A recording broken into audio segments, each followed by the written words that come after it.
Bonjour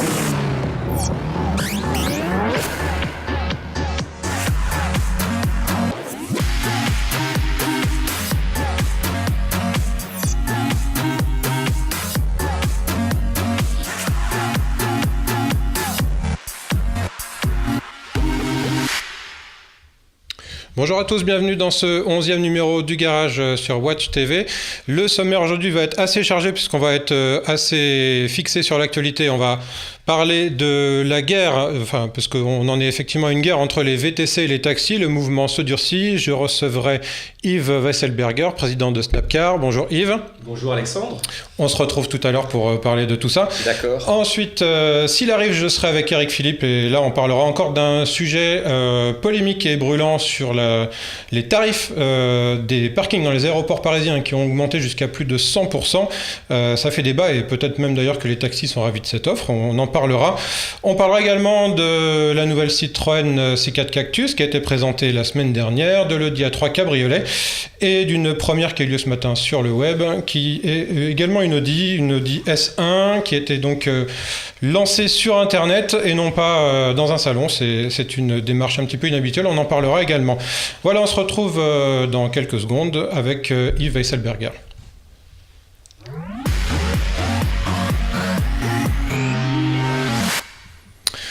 Yves Weisselberger, bonjour. Bonjour Alexandre. Alors, l'actualité est chargée pour vous. C'est une semaine agitée, oui. Une semaine agitée. Ça a commencé par une grève lundi. Est-ce qu'on peut rappeler un petit peu les raisons de cette grève des taxis donc, qui ont bloqué Paris, mais également d'autres villes en France? Ils étaient, je crois, un petit peu agacés par l'annulation d'un décret. Racontez-nous ça. Enfin, la grève était prévue avant, mais il est évident que l'annulation... Alors, la suspension, pour être précis, le décret n'est pas encore annulé. Il est évident que la suspension par le Conseil d'État du décret des 15 minutes a visiblement attisé la colère des chauffeurs de taxi. Il s'agit pourtant d'une décision de justice, mais il n'empêche qu'il y a une frustration. Alors vous êtes président de Snapcar, qui est une société de VTC, de véhicules de tourisme avec chauffeur. Vous avez été un des leaders sur ce dossier. Absolument. Vous faites partie des sociétés. On fait partie des sociétés qui ont fait cette requête en référé pour suspension du décret. Alors, est-ce qu'on peut remonter un petit peu dans le temps? Donc, ce décret qui vous imposait 15 minutes de délai entre la réservation par le client et la prise en charge par le chauffeur, il a été décidé quand, mis en application quand et finalement annulé quand? Alors il a été en discussion pendant, on va dire, tout le deuxième semestre de l'année 2013. Les discussions ont commencé en juin-juillet autour de ce décret. Il y a eu des allers-retours. On a eu à un moment l'espoir que le gouvernement ne prendrait pas ce décret ou prendrait une version allégée de ce décret. Puis il a été pris pendant les fêtes, comme on fait ce genre de choses, le 28 décembre. Et il a été pris le 28 décembre malgré un avis très négatif de l'autorité de la concurrence qui avait prévenu le gouvernement en quelque sorte, qui avait dit ce décret constitue une distorsion de concurrence et qui n'est pas nécessaire au vu des objectifs poursuivis, qui est de protéger l'exclusivité des taxis sur le marché de la maraude. Donc l'autorité de la concurrence avait prévenu le gouvernement. Je dirais que ce décret était discutable. Le gouvernement l'a pris néanmoins, sans doute sous la contrainte et la peur des mouvements de taxi qui, comme vous voyez, c'était pas une peur complètement imaginaire, on voit qu'ils se produisent. Donc l'a pris, et en effet, la décision que nous avons prise immédiatement après, avec d'autres, c'est de l'attaquer. Alors, donc, les taxis ont réagi. Il y a eu une première grève dans le courant du mois de janvier. 13 janvier, oui. Le 13 janvier, qui a été relativement suivie.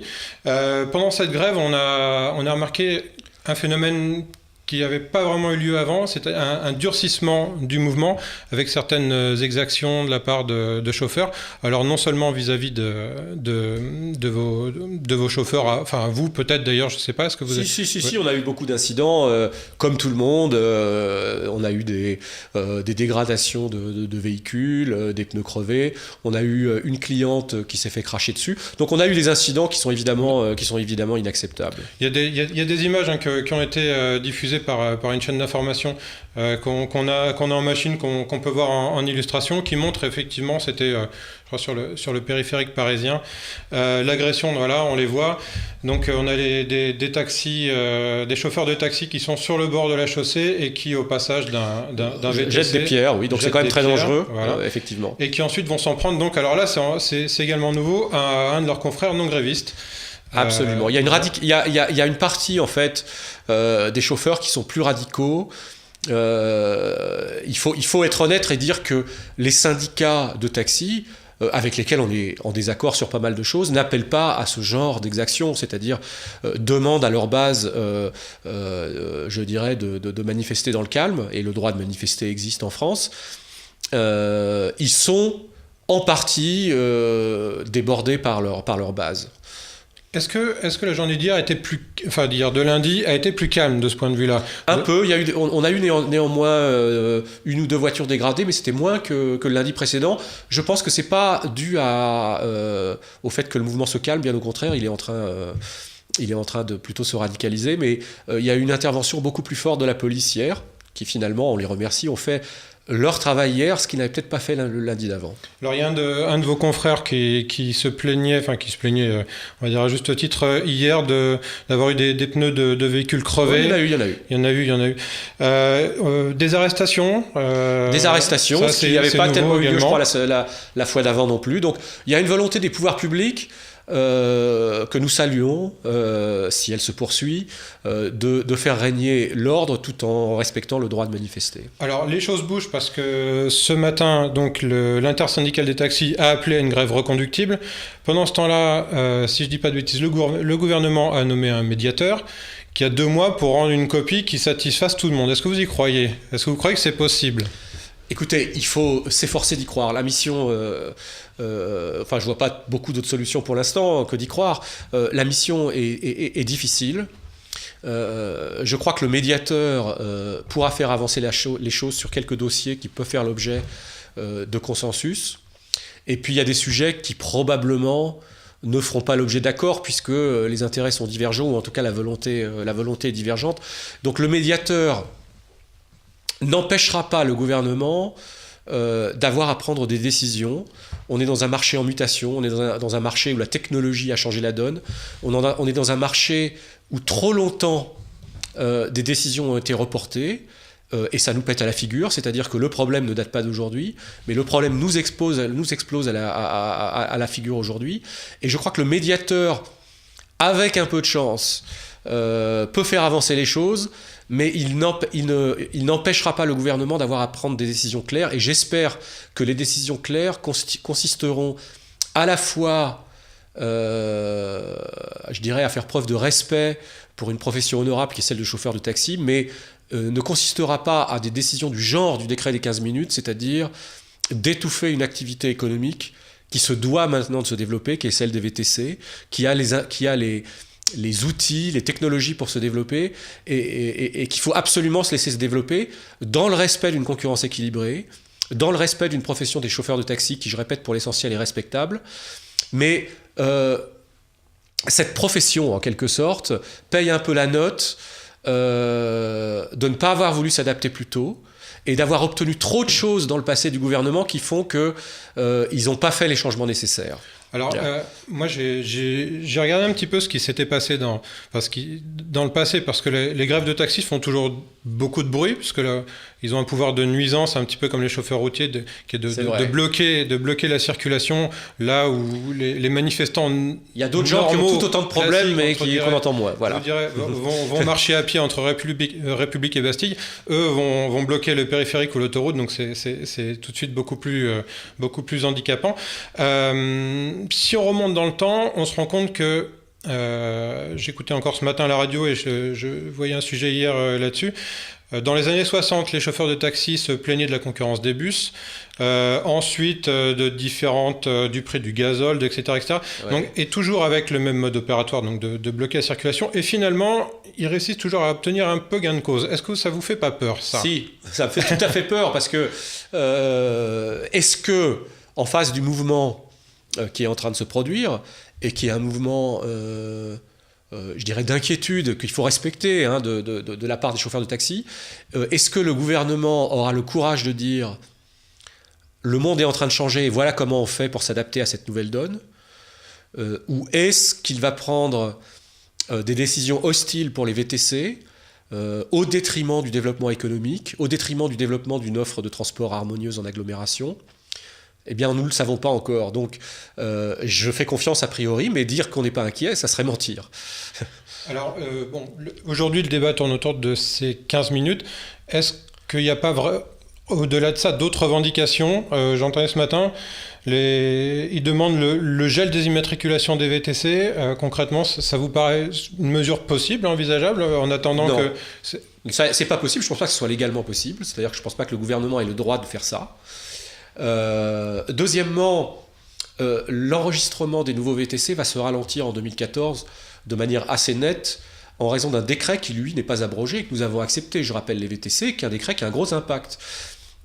Si vous vous reportez à l'année dernière, pour devenir chauffeur VTC, il fallait soit une formation de 3 mois, du même genre que celle des chauffeurs de taxi, contrairement à ce qu'ils disent.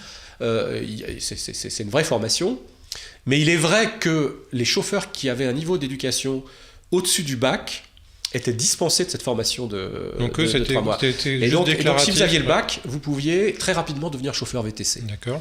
Il y a eu un décret qui a changé ça et qui s'applique au 1er janvier. Aujourd'hui, tout chauffeur doit passer par cette formation de 3 mois auprès d'écoles agréées qui sont en nombre, je ne sais même pas s'il en existe encore, puisque le décret vient juste de rentrer en application, en tout cas qui seront en nombre sans doute modeste au moins au début. Par conséquent, le nombre de nouveaux chauffeurs va être régulé de manière assez naturelle. Il sera plus possible de s'enregistrer aussi vite que l'année dernière. Je ne m'en plains pas, et en tout cas, les VTC ont accepté ce changement qui a un impact fort. Donc il faut pas croire que les taxis n'ont rien obtenu d'autre que ces 15 minutes. Par contre, interdire complètement l'accès à la profession de manière radicale et dire zéro, je crois que c'est illégal et c'est pas raisonnable non plus intrinsèquement.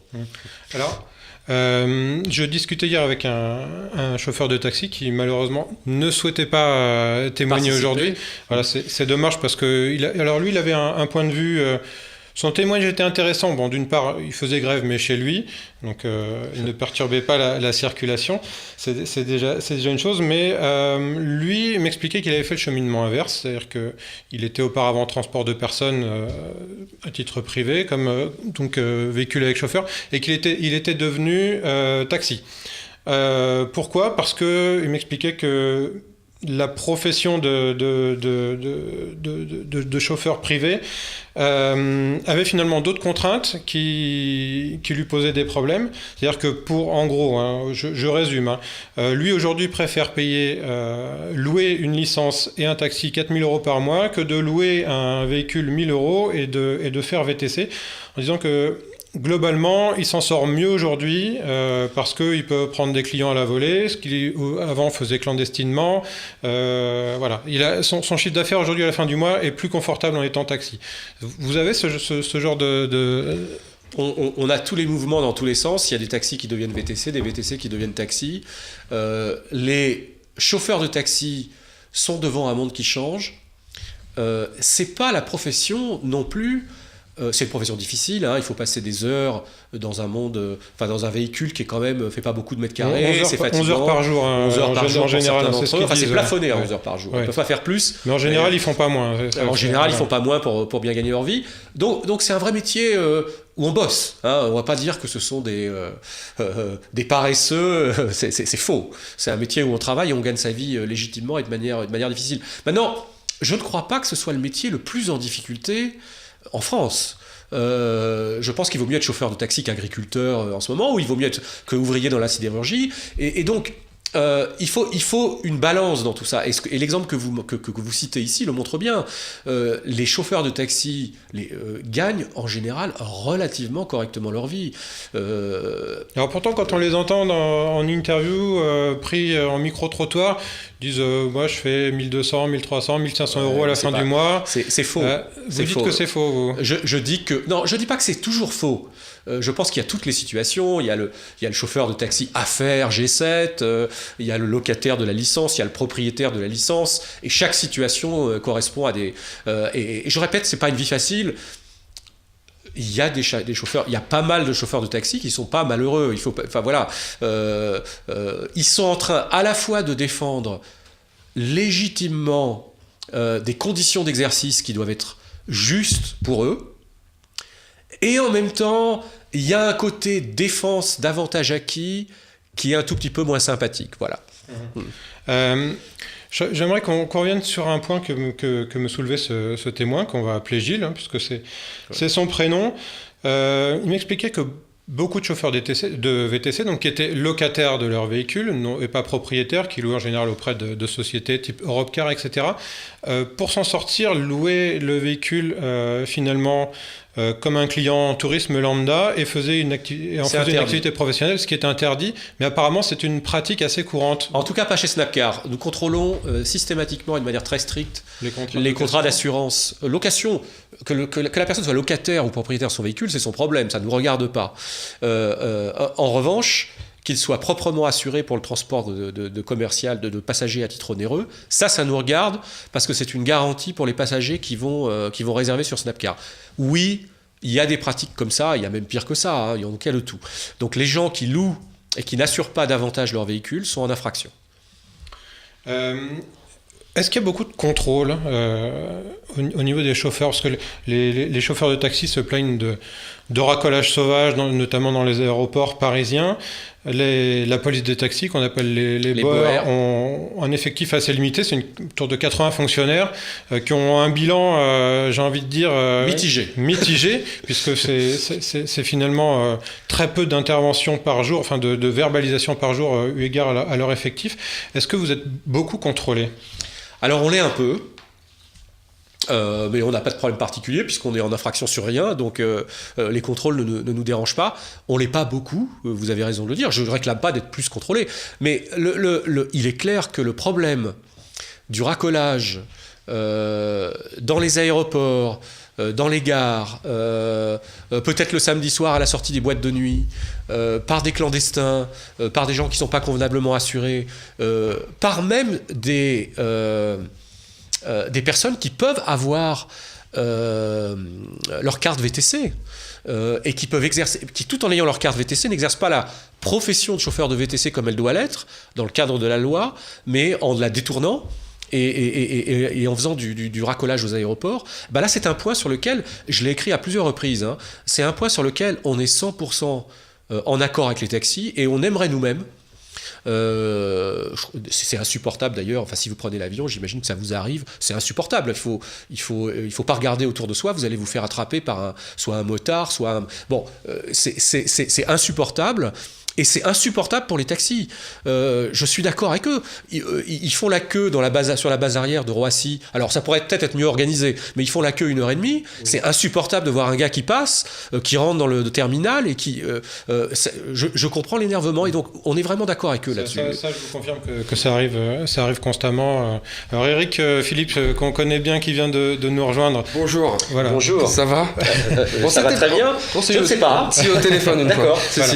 Donc Eric Philippe, France Bleu Île-de-France 107.1. Absolument, ça y est. Donc, qui peut nous confirmer qu'en général, effectivement, dans les aéroports, on est facilement attrapé par un chauffeur de moto ou autre qui propose une course. Est-ce que vous êtes contrôlé au niveau du temps de travail? Parce que les taxis ont un taximètre. La loi ne nous interdit pas, donc on n'est pas contrôlé. Maintenant, nous, on contrôle les chauffeurs. En tout cas, le temps qu'ils passent sur Snapcar. Quand ils ne travaillent pas sur Snapcar, moi, je ne peux pas savoir s'ils sont chez eux, s'ils font autre chose, etc. Mais il n'y a pas de loi qui limite le temps de travail d'un chauffeur VTC, donc on ne peut pas être contrôlé là-dessus. D'accord. Donc, concrètement, le chauffeur, aujourd'hui, quand il arrive dans son véhicule, donc il s'identifie sur une application cliente chez vous. Son temps est décompté, on va dire, comptabilisé plus exactement à partir de ce moment-là. Comment ça se passe? C'est-à-dire que nous, on n'a pas de règles strictes en disant vous devez travailler tant d'heures. Je rappelle qu'on est en relation avec des gens qui sont libres. Simplement, si on voit qu'un chauffeur se connecte plus de, disons, entre 10 et 12 heures par jour sur Snapcar, et surtout si c'est plus que 5 jours par semaine, oui, on va discuter avec lui, on va lui dire c'est dangereux. Mais indépendamment de ça, c'est exact qu'il n'y a pas de règles pour les chauffeurs VTC. Je vous pose cette question parce que il y a un sujet qui est arrivé dans l'actualité il y a 10-15 jours à peu près, ça s'est passé aux États-Unis. Un chauffeur d'une société donc privée a eu un accident de la route, a tué un piéton, je crois. Et la société en question disait oui, mais il avait pas de clients à bord, donc il travaillait pas pour nous à ce moment-là, donc c'est pas un accident du travail. Comment ça se passe en France si ce genre de cas de figure se présente? En l'occurrence, je crois qu'il était en route pour aller chercher un client. Le droit américain a l'air un peu flou, en tout cas son contrat à lui avait l'air de l'être. Je crois que le secret là-dedans, alors d'abord, je croise les doigts pour qu'il nous arrive jamais Bien sûr. un incident de ce genre, parce que avant tout c'est triste. Et c'est ça le plus important. Maintenant, ce qu'on peut faire, c'est nous-mêmes être assurés convenablement et contrôler rigoureusement les assurances des chauffeurs que nous employons, de manière à être sûr que s'il y a un incident de ce genre, la famille sera couverte par l'assurance. On peut aussi mettre en place un certain nombre de règles de conduite et de manière à minimiser les chances d'accident. On a eu pratiquement, je croise les doigts, hein, je prie tous les jours pour que ça continue, on n'a eu aucun accident important dans Snapcar pour l'instant, des petites choses, mais on n'a eu aucun accident sérieux. Un dernier point, c'est sur la situation, on va dire, mondiale des VTC, parce que donc vous, vos confrères en France, arguez souvent du fait que à l'étranger, on va dire, le marché est libéré. Alors les règles sont pas les mêmes. Si on prend l'exemple de New York, les taxis n'ont pas le droit n'ont pas la réservation ouverte, mais elle est réservée aux VTC, etc. J'ai trouvé sur un blog ou un forum de chauffeurs de taxi une espèce on va dire de récapitulatif de situations qui, au contraire, sont beaucoup plus restrictives dans le monde. Elles existent, faut pas les nier. En Belgique, 3 heures de réservation imposées 3 heures imposées entre la réservation et la course avec un minimum de 90 €. Dans certaines villes aux États-Unis, $46 de course minimum, etc., etc. Donc en fait, la situation n'est pas aussi simple que ça. Il n'y a pas les bons à l'étranger, les méchants en France. C'est vraiment. C'est pas ce qu'on dit. Ce qu'on dit, c'est que la France est en retard sur la plupart des autres régions du monde sur ce sujet, et très en retard. Aux États-Unis, oui, il y a 2 villes qui probablement d'ailleurs seront amenées à lever ces règlements. Elles existent, donc on nie pas leur existence. Maintenant, dans presque toutes les grandes villes américaines, c'est pas comme ça. On peut trouver effectivement la Belgique qui a des règles, je sais pas si c'est 3 heures, je savais pas que c'est 3 heures, mais il y a effectivement des règles assez strictes en Belgique. Pourtant, la première société de covoiturage qui est apparue ici, c'est une société belge, donc finalement ils arrivent quand même à contourner visiblement ces règles-là, mais c'est un cas exceptionnel. En Europe, partout ailleurs, c'est pas comme ça. Donc ce que je dirais, c'est que et surtout, là où c'est pas comme ça marche beaucoup mieux. C'est ça qui compte. Donc, est-ce que la France va plutôt aller dans la direction de prendre davantage de retard, ou est-ce que la France va rattraper les villes et les pays les plus avancés sur le plan d'une harmonie des transports? Si on avait fait plus tôt le développement des voitures avec chauffeur, comme ça s'est passé à Londres, ou comme ça s'est passé à Amsterdam, ou comme ça s'est passé à Stockholm, ou comme ça s'est passé à Berlin, ou comme ça s'est passé à Genève, ou comme ça s'est passé à peu près partout finalement. Si on avait fait ça plus tôt, le problème se serait géré dans le temps. Si on n'avait pas contrôlé le nombre de licences de chauffeurs de taxi à un point anormal. Je vous rappelle que par exemple à Londres, il n'y a pas de numerus clausus, il y a un examen. C'est beaucoup mieux quand même un examen qu'un numerus clausus. Si vous pouvez faire chauffeur de taxi, vous êtes chauffeur de taxi si vous avez les qualités. Si vous pouvez pas, vous pouvez pas. Mais c'est pas un nombre. Donc si on avait allégé ce numerus clausus beaucoup plus tôt, si on avait permis le développement des voitures avec chauffeur progressivement dans le temps, etc., on n'en serait pas là aujourd'hui. Les taxis eux-mêmes, on leur a pas rendu service puisque à cause de cela, ils ont développé des comportements que tout le monde leur reproche aujourd'hui. Alors, je répète que je respecte les chauffeurs de taxi, mais il ne faut pas non plus nier ces comportements. Toutes les choses dont les gens se plaignent à propos des taxis, refus d'aller à tel ou tel endroit, refus de la carte de crédit, etc., c'est pas des choses que les clients inventent. Et pourquoi les chauffeurs de taxi ont développé ce type de comportement ? Parce qu'on les a trop protégés. Donc, en les protégeant trop, est-ce que finalement, à aujourd'hui, on leur a rendu service ? Ils se trouvent devant un changement beaucoup plus brutal, qui est inévitable, parce qu'on pourra toujours faire toutes les manifs qu'on veut, de toute manière la technologie est là. Donc le changement est brutal, et il est d'une brutalité telle qu'on la voit maintenant, à cause de la lenteur avec laquelle on a pris les décisions nécessaires. Et j'espère que, j'imagine qu'on approche de la fin, j'espère que cette fois, on ne va pas encore reculer les décisions, que le médiateur ne va pas encore prendre des choses qui rendent le problème potentiel pour le prochain gouvernement ou pour le prochain président encore plus dur. Eric, une question ? Est-ce qu'il pourrait vous arriver, par exemple, de faire appel justement à des taxis si vos chauffeurs ne sont pas tous libres dans une zone donnée ? Je ne sais pas, un taxi privé, je parle, pas forcément des gens qui travaillent dans des grosses sociétés de taxi. Je vais vous dire plus que ça. Je vais vous dire que quand on a lancé Snapcar, on a sérieusement réfléchi à lancer Snapcar avec les taxis.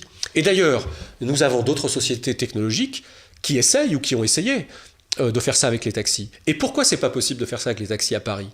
À cause, justement, on va dire, de problèmes de comportement des chauffeurs de taxi, et à cause du fait qu'aujourd'hui, les sociétés de radio-taxi comme G7 et comme Taxi Bleu, qui trustent plus de la moitié des taxis de la capitale, interdisent à leurs adhérents. C'est-à-dire qu'aujourd'hui, si vous voulez lancer Snapcar avec les taxis, vous allez voir les chauffeurs de taxi, vous leur dites j'ai une super application pour que vous fassiez plus de business dans une journée, on serait ravis de faire ça. Et bien ce qui va leur arriver, ils vont se prendre une lettre de G7 qui va les convoquer en conseil de discipline et qui va dire si vous continuez, on vous vire. Et donc, et c'est la situation d'aujourd'hui. Là encore, il me semble qu'on est en train de bloquer, et je respecte ce groupe. On n'a pas beaucoup parlé, le groupe G7 est un groupe magnifique, un groupe familial qui s'est développé, qui fait des bénéfices. Il faut se féliciter de sociétés françaises de ce type-là. Il ne faut pas critiquer, il faut dire c'est des sociétés qui font plusieurs centaines de millions, qui sont des belles pépites, des grosses PME françaises dont on est fier, etc. Simplement, ils sont en position dominante sur Paris. Et en ayant cette position dominante sur Paris, pareil, c'est comme les taxis. Quand on est trop protégé, quand on est trop dominant, on se met à adopter des comportements qui empêchent finalement le marché, les forces du marché de jouer comme elles le devraient. Voilà ce qui se passe. Concrètement, pour finir, ça représente combien d'emplois aujourd'hui, les VTC Les VTC, il y en a à peu près 10 000 en France. 10 000 en France, et à Paris ? Et à Paris, probablement la moitié. D'accord, très bien. Eric, un mot encore ou... Non, moi je trouve que c'est bien utile en tout cas, et que parfois ça permet quand même de pouvoir rentrer chez soi quand les taxis sont pas disponibles ou quand ils souhaitent pas nous ramener à la maison, quand il y a de la neige par exemple. Ça me rappelle une expérience qu'on a connue tous les deux. Alors les jours de neige sont des jours où la demande explose. Non mais ceci étant, on avait regardé sur les applications à ce moment-là, il y en avait pas dans le coin parce que je pense qu'ils étaient dur. Les jours de neige sont durs parce qu'il y a aussi des chauffeurs qui préfèrent rester chez eux parce qu'ils ne veulent pas prendre le risque. Est-ce que vos véhicules sont équipés de pneus neige ? Tiens, bonne question. Certains oui, certains non, il n'y a pas de règle. Très bien. Yves Esselberger, merci d'avoir Je suis ravi d'avoir passé ce moment avec vous. Et je pense qu'on reparlera de ce dossier dans les semaines ou les mois qui viennent, puisque c'est sûr. C'est pas fini. On marque une courte pause et on va parler d'un autre sujet polémique, Eric, qui est le prix des tarifs des parkings dans les aéroports parisiens, justement. Voilà un bon sujet, parce que nous aussi ça nous coûte cher, les parkings. À tout de suite. Tout de suite. Merci.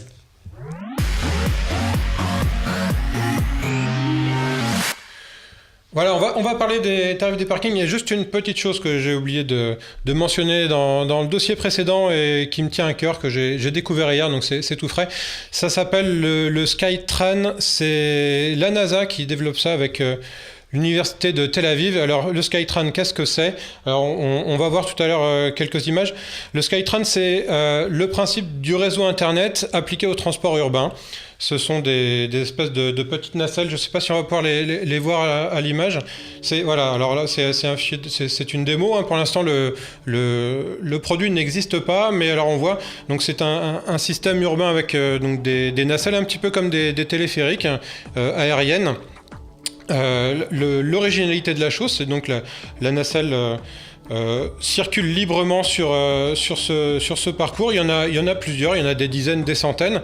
Et le client, avec son smartphone ou dans une station, appelle une nacelle. Celle-ci, une fois qu'elle arrive, peut se désolidariser du réseau pour descendre. On voit la station ici avec la petite descente. Le client indique où il veut aller et la nacelle va emprunter le parcours le plus optimal pour y parvenir. Il n'y a pas de parcours préprogrammé. C'est le principe d'Internet. Hein. L'information est demandée et on sait jamais à l'avance quel parcours elle va suivre. Voilà, c'est une trouvaille intéressante. Ça peut être l'avenir du transport urbain. Ça peut résoudre des problèmes de congestion dans les villes. C'est pas très cher à mettre en place. Ça circule tranquillement. Il n'y a pas d'emprise au sol. Au niveau économique, c'est l'équivalent de... Donc, alors c'est donné en chiffres américains 200 miles per gallon, c'est-à-dire qu'en gros, on peut faire presque 350 km avec 3-4 litres d'essence. Donc c'est l'équivalent de 3-4 litres d'essence. Hein, donc voilà, c'est complètement électrique. Et donc, on espère voir cette chose arriver dans une ville un jour pour pouvoir l'essayer. Voilà, alors en fait, avec Eric, on va parler de toute autre chose qui sont des parkings. Ah oui.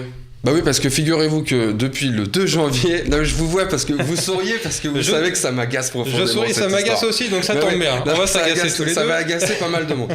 En fait, depuis le 2 janvier, donc, alors que d'habitude c'est début février, les parkings à Aéroport de Paris ont donc modifier leurs prix. Bon, alors évidemment, quand on modifie les prix dans les parkings, c'est jamais pour faire descendre les tarifs, c'est rarement, plutôt pour les augmenter. Bon, à la limite, c'est bien normal. J'imagine que les frais d'exploitation augmentent aussi d'année en année. Bon, qu'on répercute ça sur le client, TVA, ça semble. L'inflation, voilà, bon, etc. Non, mais bon, tout ça est tout à fait normal et naturel. Il y a pas de souci. Bon, là, le problème, si vous voulez, c'est que ça a augmenté dans des proportions absolument astronomiques, d'une part, et que deuxièmement, ils ont en plus changé la règle du jeu. Alors, de quel parking on parle déjà ? Alors, soit Roissy, ceux d'aéroport de Roissy, soit les parkings d'Orly. Là, en l'occurrence, moi, je me suis intéressé à celui d'Orly parce que c'est celui que je connais le mieux, parce qu'il est pas très très loin de chez moi et que je l'ai emprunté il y a finalement pas si longtemps que ça. C'est là que j'ai découvert l'ampleur des dégâts, si je puis dire, parce qu'on pourra demander toutes les explications du monde à ADP. Déjà, ils ont pas tellement envie en réalité. Par ailleurs, on a eu l'occasion d'essayer d'avoir les anciens tarifs pour pouvoir comparer. Ça a été un petit peu compliqué. Toujours est-il que voilà, ils admettent que ça a augmenté de façon très importante, mais ça, à la limite, les gens s'en fichent. Ce qui embête la plupart des gens, c'est quand ils reçoivent la facture ou quand ils mettent leur ticket et qu'ils voient la somme. Là, en l'occurrence, ça a vraiment pris des proportions très impressionnantes. Alors, de combien on parle ? Alors on parle. Bon, alors si par exemple on s'en tient au P0 d'Orly, avant la hausse, pour 24 heures, ça coûtait 29,50 €. Bon, c'est passé à 34 pour les voitures. Alors on va dire, bon, c'est pas énorme, ça fait 15%. Moi, j'encourage tout le monde à imaginer si votre salaire augmente de 15%, ça va vous faire du bien. Ouais, ça serait sympa. Ça serait pas mal. Bon, alors, ensuite, là où ça devient vraiment complexe, c'est quand on passe à plus de 24 heures. Je m'explique. Si vous étiez pendant 24 heures et 1 minute dans le parking d'ADP, et en l'occurrence le P0 d'Orly, ça vous coûtait 32,50 €. Bon. On va voir pendant que tu parles une petite infographie. Alors c'est les tarifs à Roissy, mais c'est pareil. On va la lancer. C'est sensiblement la même chose. Roissy est même plus cher. Là, on commence par les motos. Alors on était à 1 heure, ça coûtait auparavant, que je dise pas de bêtises, 2 €. On est passé à 4,50 €. Oui, mais alors ça, c'est... Voilà. Ça, c'est les tarifs avant l'augmentation. Là, on a les tarifs après. On voit la différence entre les deux. Donc, on arrive à des augmentations finalement assez significatives. On n'est pas de l'ordre de l'inflation, là. Plus que significative. C'est-à-dire qu'en réalité, alors prenons le cas des motos, effectivement, parce que je crois que c'est le plus criant. Pour une moto, alors... Là, on passe aux voitures. On voit les tarifs avant. On va les voir après, mais continuons. Encore une fois, je reparle de ce que je connais plutôt bien, c'est-à-dire le P0 d'Orly. En l'occurrence, pour une moto, jusqu'à 24 heures précédemment, c'était 9,90 €. C'est passé à 17 €. Bon, déjà là, ah bah oui. Donc là où ça a augmenté pour les voitures de 15%, pour les motos, ça a augmenté de 70%. Je trouve que c'est quand même un peu exagéré. Ensuite, et c'est là où ça devient quand même vraiment compliqué peut-être à comprendre, mais c'est aussi là où c'est le plus criant. Quand on laissait une moto 24 heures et 1 minute précédemment, on payait pour 36 heures. C'est-à-dire que la petite période, la tranche, si vous voulez, supplémentaire, c'était 12 heures. Et là, donc, ça coûtait 14,40 € pour 36 heures. Bon, mais pour 24 heures et 1 minute, j'aime bien prendre cet exemple parce que c'est toujours qu'1 minute. Et déjà, vous payez beaucoup plus cher. Là, maintenant, c'est 32 euros. Et pourquoi c'est 32 euros? Par quel miracle est-ce que c'est devenu 32 euros au lieu de 14,40 €? C'est que d'une part, ça a effectivement beaucoup augmenté, et qu'en plus, les tranches ne font plus 12 heures, mais 24 heures. 24 heures. Et là où moi, je trouve personnellement que ça devient un vrai scandale, c'est quand on imagine que sur 48 heures, on peut avoir une moto qui reste 24 heures et 1 minute, et l'autre qui vient 23 heures et 59 minutes, et pour les 48 heures en question, la première moto aura payé pour les 48 heures, et la deuxième moto paiera donc pour les 23 heures 59 qui restent sur la même place. Alors je sais que ça se fait un petit peu partout, mais honnêtement je trouve que c'est un peu exagéré quand on voit ce que ça rapporte là pour le coup à ADP, et finalement ce que ça coûte, en l'occurrence au motard, c'est vraiment le plus criant, ça a augmenté de 122%. Je trouve que c'est absolument aberrant. 122%. Alors, c'est une situation quand même qui est pas complètement nouvelle, parce que on sait que dans les parkings souterrains, dans à peu près toutes les villes, Paris, Lyon, Marseille, les parkings notamment, on va dire les Vinci, parce qu'on les trouve vraiment partout, on a ce même genre de système finalement. Ouais, enfin en général, on a quand même des systèmes qui sont avec des périodes, des tranches, si vous voulez, qui sont plus courtes que 24 heures. Moi, j'ai un peu de mal à comprendre comment on peut se permettre aujourd'hui de faire payer à un client d'un parking 48 heures de parking pour 24 heures et 1 minute. Avant 36 heures, déjà, c'était un peu particulier. Là, je trouve que vraiment, le fait de faire payer des gens alors qu'ils ne vont pas être dans le parking, et de faire payer la personne qui viendra après sur la même place alors qu'elle a déjà été payée quelque part cette place de parking, je trouve ça un peu indécent. On n'est pas du tout à une époque où on peut se permettre d'envoyer l'argent par les fenêtres. C'est le principe du surbooking, mais qui cette fois permet d'utiliser vraiment la place.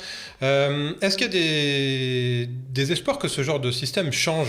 Bon, alors il y a effectivement depuis quelques jours maintenant le Sénat qui a décidé d'accorder une importance capitale, si vous voulez, au parking, et notamment en proposant que les parkings soient payés maintenant à la minute.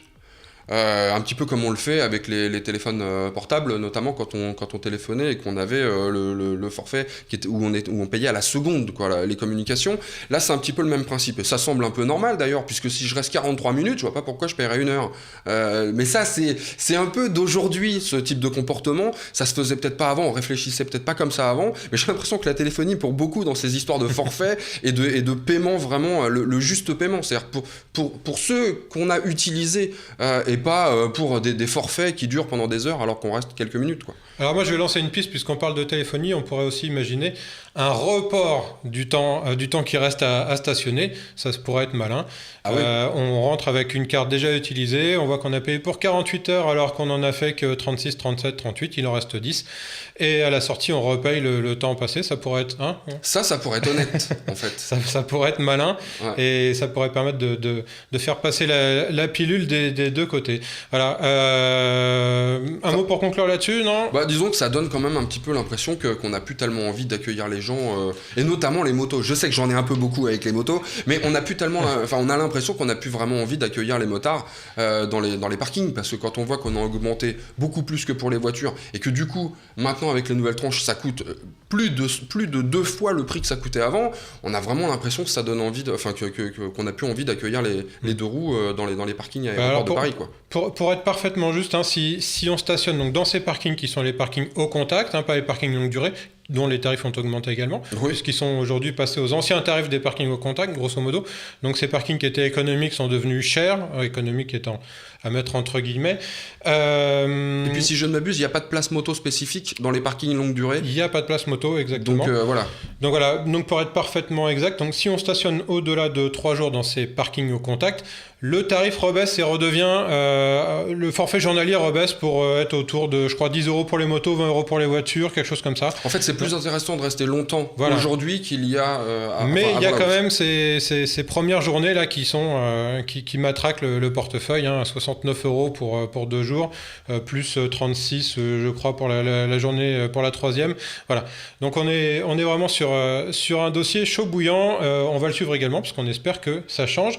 On va se retrouver dans une poignée de secondes pour parler un petit peu d'actualité, puisque Citroën a lancé la semaine dernière un véhicule très attendu, la C4 Cactus.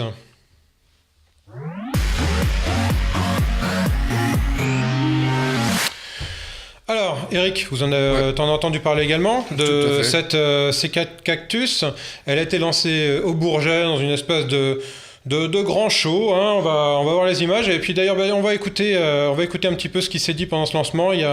Ça commence par Frédéric Banzet, le directeur général de Citroën, qui présente ce nouveau produit. On va regarder ça. C'est un petit air de belle époque, de défilé de mode. Je vous laisse quelques secondes en présence de ces images. Ça commence par une 2 chevaux. C'est un événement vraiment important. C'est une date qui ouvre un nouveau chapitre de notre histoire, avec le renouveau de notre gamme Citroën et la révélation de la Citroën C4 Cactus. C4 Cactus est un véritable manifeste du nouveau positionnement de la gamme Citroën. Voilà, alors Eric a un crossover du segment C, ça dépoussière un peu le genre, non ? Complètement. Alors, moi, la première chose que j'ai envie de dire par rapport à cette voiture, c'est je suis fasciné en fait par ce que Citroën fait depuis quelques années, notamment avec la ligne DS, et là maintenant avec ce véhicule. C'est-à-dire que vraiment, je trouve qu'il bouleverse un petit peu les codes et qu'il nous avait pas forcément habitués à ça il y a quelques années. Citroën avait quand même des designs différenciants, on va dire, un petit peu compliqués. Mais pas dans le bon sens du terme. Dans le bon sens du terme. Non, mais je veux pas dire que la BX était laide, mais elle n'était pas formidable par rapport à ça. Elle a eu un grand succès et c'était bien normal, c'était une excellente voiture. Mais je trouve que d'un point de vue design, c'est vraiment aujourd'hui c'est l'explosion de Citroën, quoi. Qu'est-ce qu'on pourrait dire pour caractériser cette voiture ? Il y a ces espèces de ce qu'ils appellent les air bumps, ça. Alors c'est quoi ça ? En fait, ce sont c'est un petit peu compliqué et pas en même temps. Disons que c'est des sortes de bulles d'air en fait qui sont placées sur les portières pour éviter lors de choc, par exemple dans les parkings, quand on ouvre les portes, les portières, etc. Ça protège en fait la porte et on pourra les changer ces air bumps quand ils seront vraiment très abîmés. On espère évidemment que ça soit pas le cas. C'est un élément à la fois de design et de sécurité entre guillemets. Voilà, ça protège la voiture des agressions et puis même des agressions que la voiture pourrait porter à d'autres. On pense notamment dans les parkings, hein, quand on ouvre la porte, qu'on tape une autre. Il y a une autre chose qui est marquante, qui a été mise en évidence lors de la présentation, c'est la masse de cette voiture. Alors elle est voulue extrêmement légère. On parle de 965 kg, poids à vide. C'est d'après ce qu'ils disent 200 kg de moins que la meilleure du secteur, en tout cas que la moyenne du secteur. Tant mieux, parce qu'on sait que l'ennemi c'est le poids et que pour les consos notamment c'est très intéressant d'avoir des voitures légères. Maintenant léger, j'espère que ça veut pas dire fragile ou dangereux, et je peux pas croire qu'aujourd'hui de toute façon on se permette chez Citroën de faire une voiture qui est dangereuse, puisqu'il faudra bien qu'elle passe notamment les tests Euro NCAP et qu'elle ait ses 5 étoiles, sinon ça va être compliqué. Alors, il y a des petites astuces qui ont été très bonnes. Alors, apparemment, elle est équipée très technologique, écran tactile 7 pouces, etc. Bon, ça devient un petit peu classique, donc c'est plus vraiment différenciant. Mais alors, moi, j'ai noté une petite chose qui m'a intrigué, c'est que l'airbag passager était placé non plus sur la planche de bord, mais au niveau du pavillon. Et alors, ça a un intérêt majeur, c'est que ça libère de la place. On va dire comme les véhicules avant finalement où il n'y avait pas les airbags, on avait des planches de bord et des grandes boîtes à gants, et là on aurait à peu près la même chose, hein, un volume très important devant le passager. Ça c'est pas mal, et puis il y a aussi la banquette là. La banquette je m'attendais pas. Type sofa, très large. Et puis à l'avant, c'est-à-dire qu'en fait on a l'impression d'avoir aussi une banquette, c'est 2 places, mais on a l'impression que c'est d'une seule pièce. Et ça je pensais pas que ça passerait le stade du concept, et manifestement ils ont conservé cet esprit-là et c'est drôlement bien. Alors ça évoque les voitures des années 60, les anciennes, aussi bien les américaines que la 2 chevaux ou ces véhicules qui avaient une banquette à l'avant et non pas deux sièges séparés. Alors l'intérêt du gain de poids, c'est la consommation, évidemment. Et puis l'agilité. Oui, évidemment, l'agilité, le dynamisme. Citroën annonce 3 litres 1 pour la version diesel, à peine plus pour la version essence. J'ai plus la donnée exacte en tête, mais on est sur 82 grammes de CO2, puisque aujourd'hui c'est ce qui compte, hein, qu'on le veuille ou non, sur le diesel, et 100 grammes en essence. Voilà, c'est plutôt pas mal. Oui, c'est peu. Bon, alors après, on sait très bien que les chiffres qui sont donnés sont réalisés dans des circonstances assez particulières, et que dans la réalité évidemment ça consommera un petit peu plus, mais enfin quand on annonce des chiffres chiffre comme ça, même si on doublait, finalement faire 6 litres en ville par exemple avec un diesel aujourd'hui, c'est finalement peu et ça serait déjà vraiment un gros progrès, quoi. Ouais, il y a encore beaucoup de voitures qui font beaucoup plus que ça. Écoutez, je propose qu'on se retrouve dans une poignée de secondes pour parler d'une autre voiture qui est à sortir également très bientôt. C'est une Audi A3 cabriolet, on l'a essayé.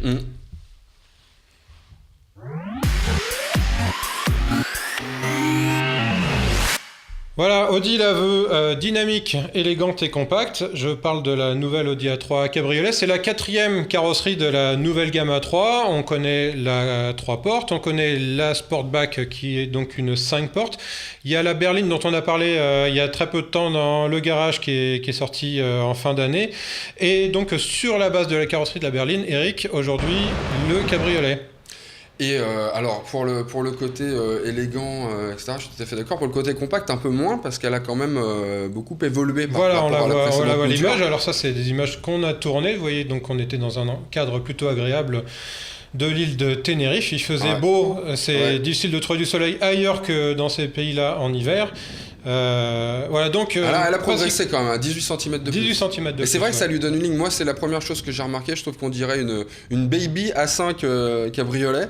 Elle a quelque chose de plus élégant, de plus racé que la précédente mouture, qui avait d'ailleurs pas forcément beaucoup plu, quoi. Enfin, ça s'est vendu, bien sûr, mais ça a certainement pas autant plu que celle-là. Alors, ça laisse comme de. Ces 18 cm de plus, on les gagne aussi dans le coffre. Hein, un petit peu dans le coffre. 60 litres de mieux, en tout cas en configuration capotée.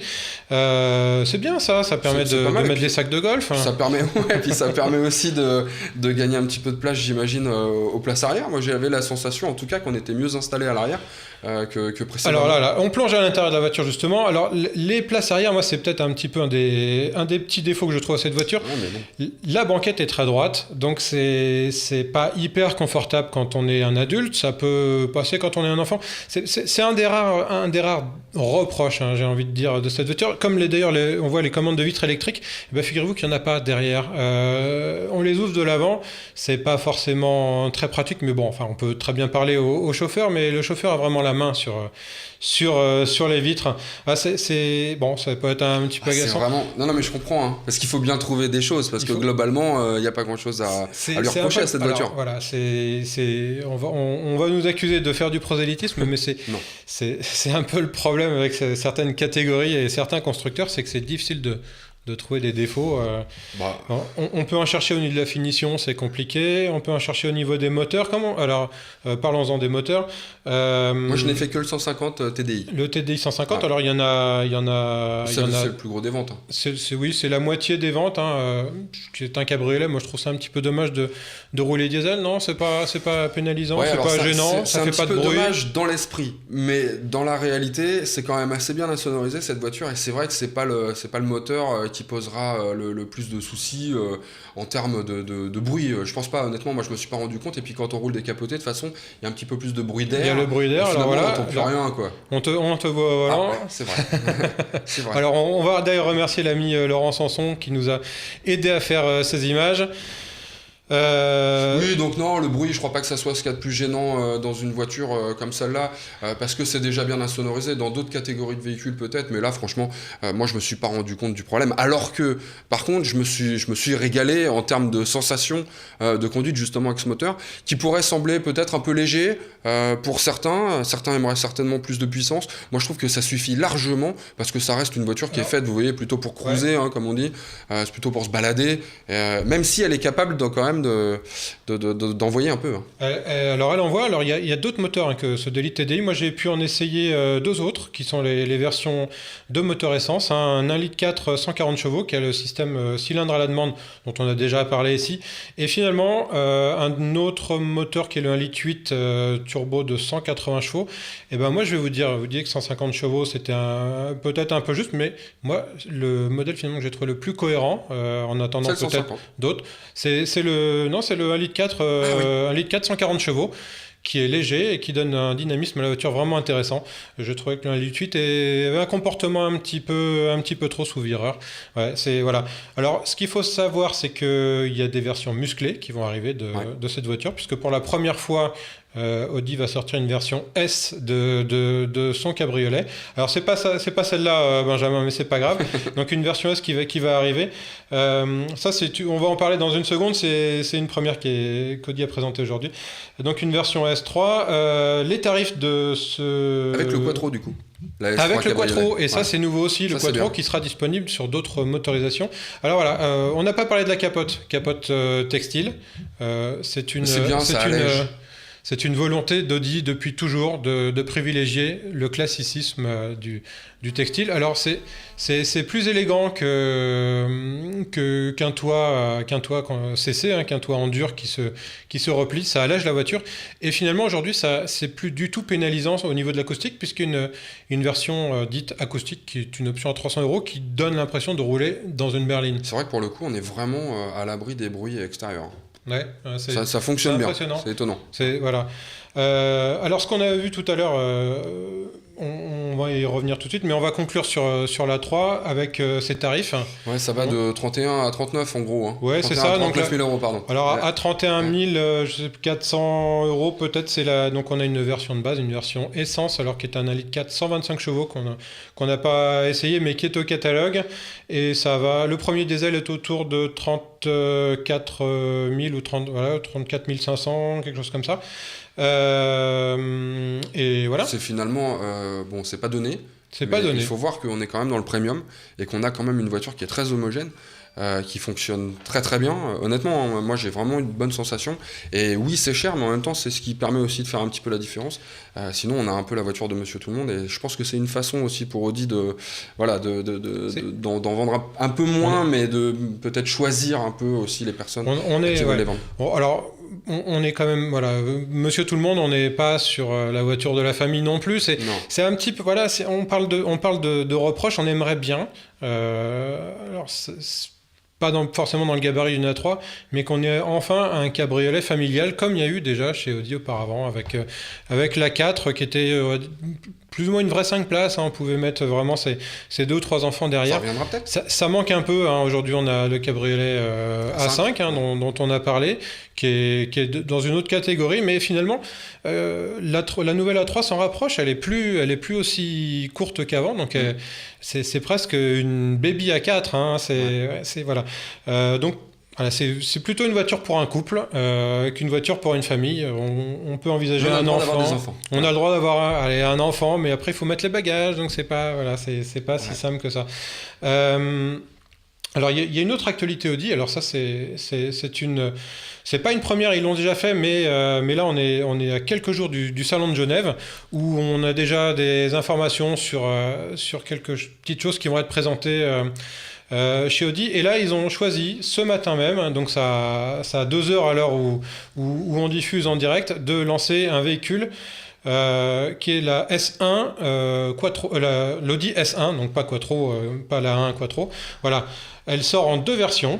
Une Sportback qui est donc une 5 portes qu'on voit là, une 3 portes qu'on a également en rouge, je crois, qu'on voit. C'est pas courant des lancements sur le web à quelques jours d'un salon. Ouais, non, pas forcément, mais en même temps, c'est une bonne façon de faire le buzz et d'attirer peut-être les gens à aller la voir au salon, je trouve. Alors, je vous confirme que ça a plutôt fait le buzz, parce qu'on a eu un petit peu de mal à récupérer les images, et notamment, il y a une petite vidéo de lancement, de présentation qui a été faite. On va la laisser tourner, voilà, on va avoir la voiture au dynamisme. Alors, elle est présentée, donc c'est une personne de Audi Communication qui présente la voiture, donc on va pas l'écouter parler parce qu'il parle anglais, qu'on n'a pas de traduction simultanée, mais on voit bien l'esprit de la voiture. C'est la voiture qui est petite ou c'est lui qui est immense là? Je pense qu'il y a les deux. Donc là, on rappelle que c'est une petite voiture, c'est plus petit qu'une Golf, c'est plutôt du gabarit d'une Polo. Donc cette voiture est animée par un moteur 2 litres TFSI. C'est une nouvelle version du 2 litres TFSI qui développe 231 chevaux et 370 Nm de couple, 0 à 100 5 secondes 8. Alors transmission quattro. Ce qui est intéressant, c'est que Audi a lancé une version très exclusive il y a l'année dernière de l'A1, qui est une version quattro qui a été lancée à une poignée de centaines d'exemplaires dans le monde, assez cher aussi, autour de 50 000 euros.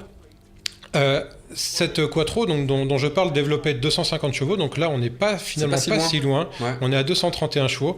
Hein, et elle est quattro aussi. Elle est quattro aussi. Donc ça c'est quand même. Il y a de quoi s'amuser. J'ai mon téléphone qui sonne, bravo. C'est pas grave.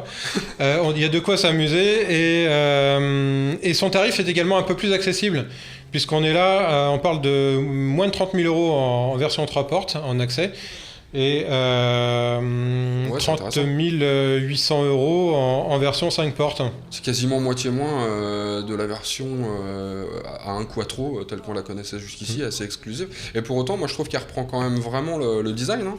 Je vois le béquet au-dessus de la fenêtre arrière, etc. C'est quand même très très proche. Et le petit liseré rouge dans les phares, il me semble qu'il y avait déjà ça sur la 1 quattro. Il y avait ça aussi. Alors, de quoi on peut parler d'autre sur cette voiture? La consommation, ça reste raisonnable. Je me souviens plus de celle de la 1 quattro. Tu l'avais essayé? Ah si, beaucoup. Oui, beaucoup. Bah oui, forcément beaucoup. Dès qu'on commence à appuyer un petit peu, ça fait beaucoup. On atteint assez facilement les 20 litres au 100, mais alors sinon on est à 10 litres quoi. Ouais, là Audi annonce 7 litres en consommation normalisée.